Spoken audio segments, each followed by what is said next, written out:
NDA के प्रत्याशी श्री रोमित कुमार जी, भोजपुरी के सुविख्यात गायक श्री गुंजन सिंह जी, चुनाव प्रभारी अत्री श्री पंकज सिंह जी, हम पार्टी के उपाध्यक्ष श्री गोपाल कुमार जी, जदयू के विधानसभा प्रभारी श्री जीवनलाल चंद्रवंशी जी, जदयू नेता मनोज कुशवाहा जी, भारतीय जनता पार्टी के पूर्व जिलाध्यक्ष अनिल स्वामी जी, पूर्व प्रमुख श्री जगनारायण सिंह जी, ठाकुर रणजीत सिंह मुखिया जी, श्री गया यादव जी और भारी संख्या में अत्री विधानसभा क्षेत्र से जुड़े हुए सभी मेरे उपस्थित बहन और भाइयों, मैं सबसे पहले गया की इस पावन धरा को, जिसे विष्णुपद मंदिर में स्थित होने का सौभाग्य प्राप्त हुआ है, जिस धरा ने महात्मा बुद्ध को ज्ञान प्रदान किया है,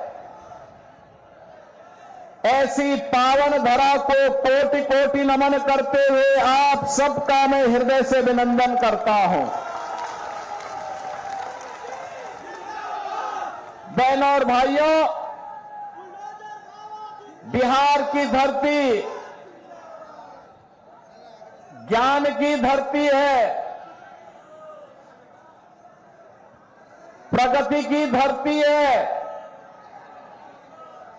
समृद्धि की धरती है और संभावनाओं की धरती भी है। महात्मा बुद्ध को ज्ञान इसी धरा ने प्रदान किया था। 24वें तीर्थंकर भगवान महावीर इसी बिहार की धरती में जन्मे थे। देश के पहले राष्ट्रपति डॉक्टर राजेंद्र प्रसाद जी की जन्मभूमि भी बिहार है। और बहनों और भाइयों, ये बिहार की धरा है जिसने लोकनायक जयप्रकाश नारायण को जन्म दिया। जननायक कर्पूरी ठाकुर को जन्म देने वाली धरा भी बिहारी है। आज उसी पावन धरा के सामने आरजेडी और कांग्रेस का ये जो महागठबंधन बना है, इन लोगों ने पहचान का संकट खड़ा कर दिया था। बहनों और भाइयों, ये वही लोग हैं, याद करिए, विश्वविख्यात नालंदा विश्वविद्यालय देने वाला बिहार, आचार्य चाणक्य और आर्यभट्ट को देने वाला बिहार, चंद्रगुप्त मौर्य के नेतृत्व में भारत के स्वर्ण युग को लाने वाला बिहार, कांग्रेस और आरजेडी के कारण पहचान के संकट के दौर से गुजरा था। ये वही लोग हैं। अब याद करिए अपने गौरवशाली अतीत को। नालंदा विश्वविद्यालय में दुनिया पढ़ने के लिए आती थी। कहते हैं नालंदा विश्वविद्यालय में दुनिया की आबादी कम थी, लेकिन एक साथ 10,000 स्नातक पढ़ करके निकलते थे नालंदा विश्वविद्यालय से। और बहनों और भाइयों, दुनिया को नालंदा विश्वविद्यालय का गौरव देने वाला बिहार, ये लालटेन की धुंधली लाइट में पहचान के लिए मोहताज हो गया।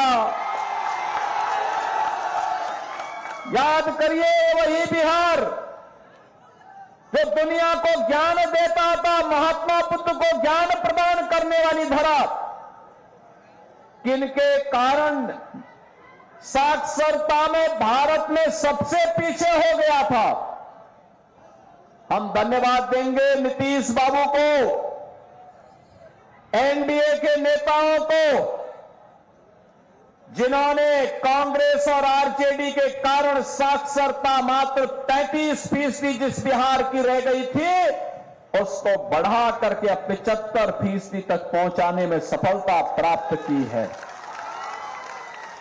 बहनों और भाइयों, आरजेडी और कांग्रेस के समय में बिहार में व्यापक नरसंहार होते थे, जातीय संघर्ष होता था,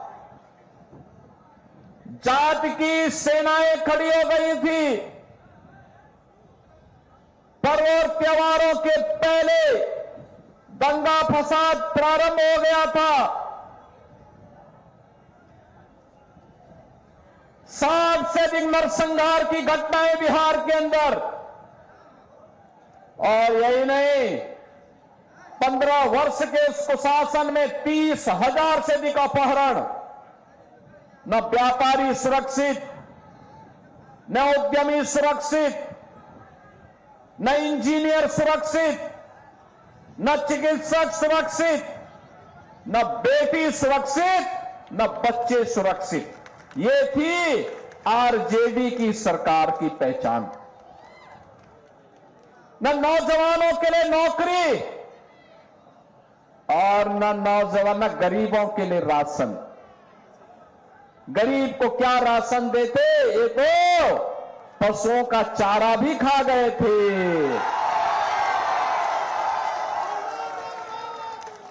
ये नौजवान को नौकरी क्या देते, अरे ये तो आपकी नौकरी के नाम पर आपकी जमीन को भी हड़प जाते थे।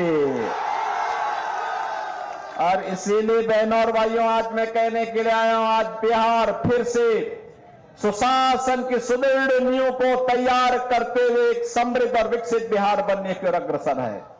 नया बिहार प्रधानमंत्री मोदी जी का मार्गदर्शन है, नीतीश बाबू का नेतृत्व है। आज बिहार रोड की कनेक्टिविटी है, आज बिहार में रेल की कनेक्टिविटी है, एयर कनेक्टिविटी है। आज बिहार के अंदर इनलैंड वाटरवे की सुविधा है, मेट्रो का भी संचालन होने लग गया है। आज बिहार के अंदर आईआईटी है, एनआईटी है, आईएम है, एम्स है, इंजीनियरिंग कॉलेजेस की श्रृंखला है। अब बिहार में मेडिकल कॉलेजेस भी बड़ी संख्या में बन करके तैयार हो गए हैं। बहनों और भाइयों, अब नया बिहार अपने गौरव के लिए आगे बढ़ रहा है और मोदी जी के नेतृत्व में भारत दुनिया के अंदर अपनी ताकत का एहसास करा रहा है। राष्ट्र गौरव कैसे होता है, आपने देखा होगा, जब ऑपरेशन सिंदूर के दौरान लखनऊ में बनी ब्रह्मोस मिसाइल पाकिस्तान में गिरती थी तो पाकिस्तान की सिट्टी पिट्टी गुम हो जाती थी। ये नया भारत अब अपराध को और आतंकवाद को देखता नहीं है।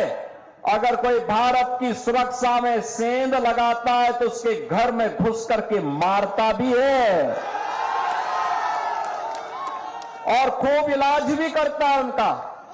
पाकिस्तान गिड़गिड़ाया दुनिया में कि भारत तबाह कर देगा, और तय तो हो ही चुका था। मोदी जी ने तय तो कर ही लिया था कि अब पाकिस्तान का नक्शा ही समाप्त कर देना है, इसको भारत का ही हिस्सा बना देना है। लेकिन गिड़गिड़ाया दुनिया में आगे से ऐसी दुस्साहस नहीं करूंगा। बहनों और भाइयों, आज सबसे यही कहने के लिए आए हैं, राष्ट्रीय सुरक्षा सबसे महत्वपूर्ण और मोदी जी के नेतृत्व में वो पुख्ता है। आज भारत विकास कर रहा है, भारत का सम्मान बढ़ा है दुनिया के अंदर। और यही नहीं, मोदी जी ने गरीबों का कल्याण भी किया है। आप सोचो, 80 करोड़ लोगों को फ्री में राशन। आप सोचो, आरजेडी के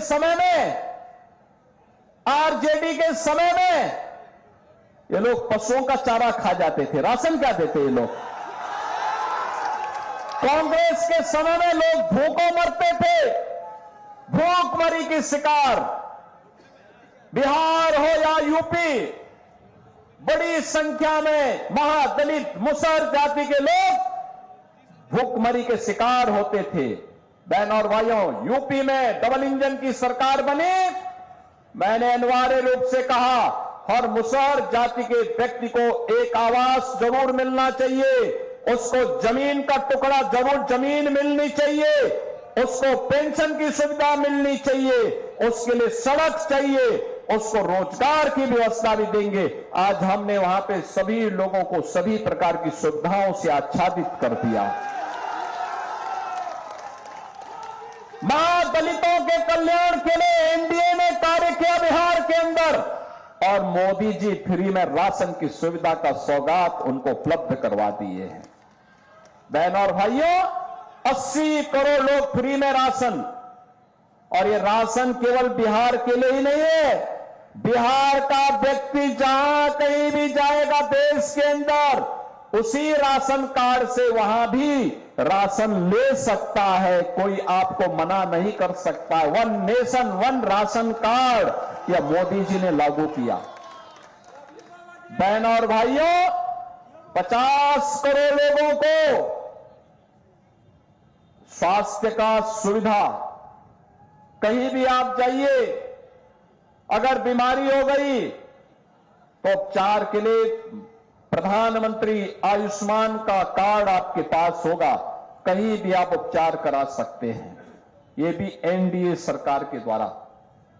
आरजेडी और कांग्रेस की डकैती को रोकने के लिए अब तो सरकार ने पुख्ता व्यवस्था कर दी, गरीबों के जनधन अकाउंट खोल दिए, पैसा अब सरकार का सीधे अकाउंट में जाएगा, बीच की दलाली इनकी समाप्त। आप सोचो, अन्नदाता किसान को प्रधानमंत्री किसान सम्मान निधि का लाभ, 12 करोड़ अन्नदाता किसानों को, 12 करोड़ गरीबों के घर में शौचालय।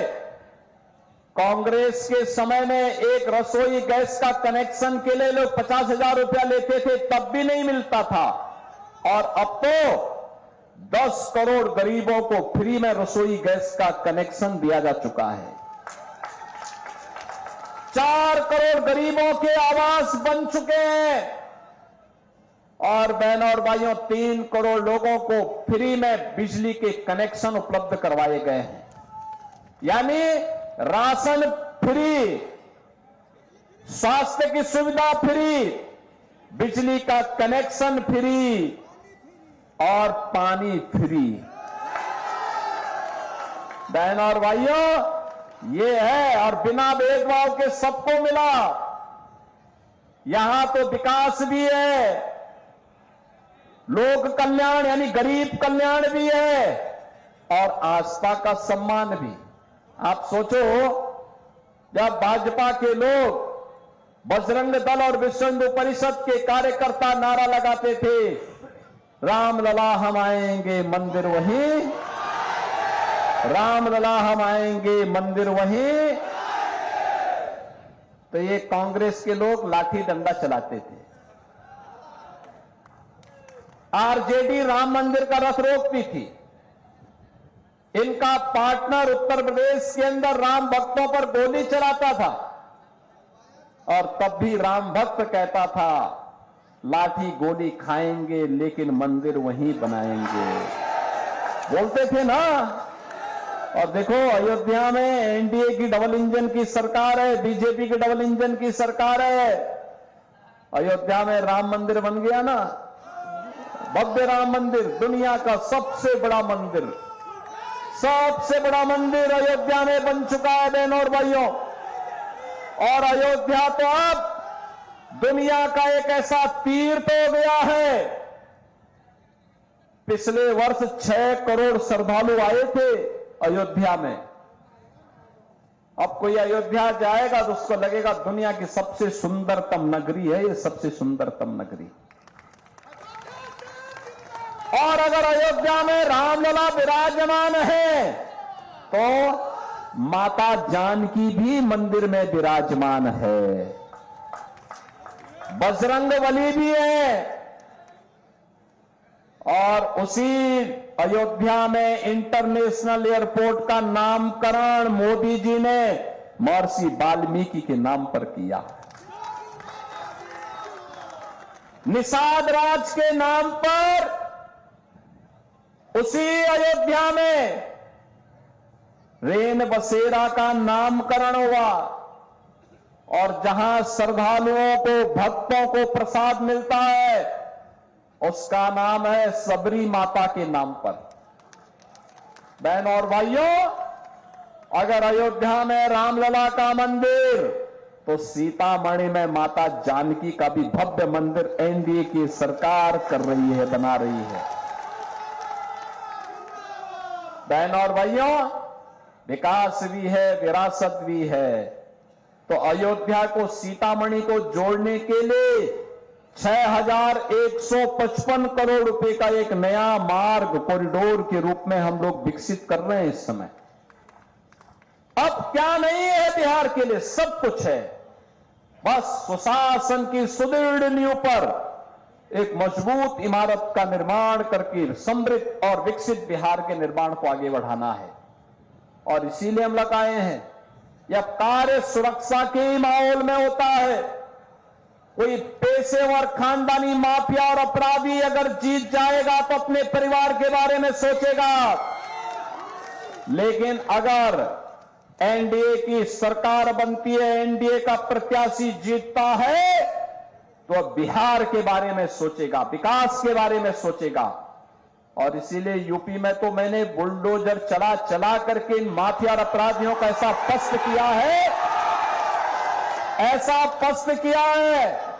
यूपी में माफिया और अपराधी, उसकी हड्डी पसली हमने बुलडोजर से रौंद करके उसको पस्त किया है और नौजवान को रोजगार देकर के उसको मस्त किया है उत्तर प्रदेश के अंदर। और इसीलिए यही कहने के लिए आए हैं, ये नौजवान को रोजगार और नौकरी देकर के मस्त बनाने का काम केवल एनडीए कर सकती है और माफिया और अपराधी को पस्त करने का काम केवल एनडीए कर सकती है। ये पेशेवर खानदानी माफिया और अपराधी नहीं कर सकते। ये लोग आएंगे, बड़े बड़े वायदे करेंगे, सत्ता में आने के बाद सब भूल जाएंगे और फिर बिहार के अंदर वही जंगल राज जो 2005 के पहले होता था, यही ये लोग करेंगे। इसलिए बहनों और भाइयों, इनको मौका नहीं देना है, ये गलती कभी नहीं करना है। और इसीलिए एनडीए ने जीतन राम मांझी जी की पार्टी से यहां पर अपने योग्य प्रत्याशी रोमित कुमार को अपना प्रत्याशी देकर के आपके बीच में उतारा है और मैं उनके समर्थन में आपसे अपील करने के लिए आपके बीच आया हूं। रोमित कुमार को अपना समर्थन देंगे ना? आप लोगों का आशीर्वाद मिलेगा ना? सभी लोगों का, सभी लोग, जहां तक मेरी आवाज जा रही है वहां तक, पीछे सड़क में, छत के ऊपर, इधर उधर, पीछे, सभी लोगों का आशीर्वाद मिलेगा ना? सभी लोग इनको आशीर्वाद देंगे, भारी बहुमत से विजयी बनाएंगे। यहां पर आरजेडी और महागठबंधन के प्रत्याशी की जमानत जब्त करेंगे। उनको बोलना है, जब जेल में रहो, जेल में जाओ, जेल की हवा खाओ, जनता के वोट को बर्बाद मत करो, ये बोलोगे ना? अपने वोट की कीमत को समझो। और बहनों और भाइयों, एनडीए के प्रत्याशी श्री रोमित कुमार को भारी बहुमत से विजयी बना करके बिहार विधानसभा में भेजो। आपका यह विधानसभा क्षेत्र भी, अतरी विधानसभा क्षेत्र भी विकास की नई ऊंचाइयों को प्राप्त करते हुए दिखाई देगा। और उस विकास के लिए श्री रोमित कुमार को भारी बहुमत से विजयी बनाने की अपील करने के लिए मैं आज आपके बीच में आया हूं। आप सबका आशीर्वाद मिलेगा ना सबका? तो मेरे साथ बोलेंगे भारत माता की, भारत माता की जय श्री राम, जय जय श्री राम।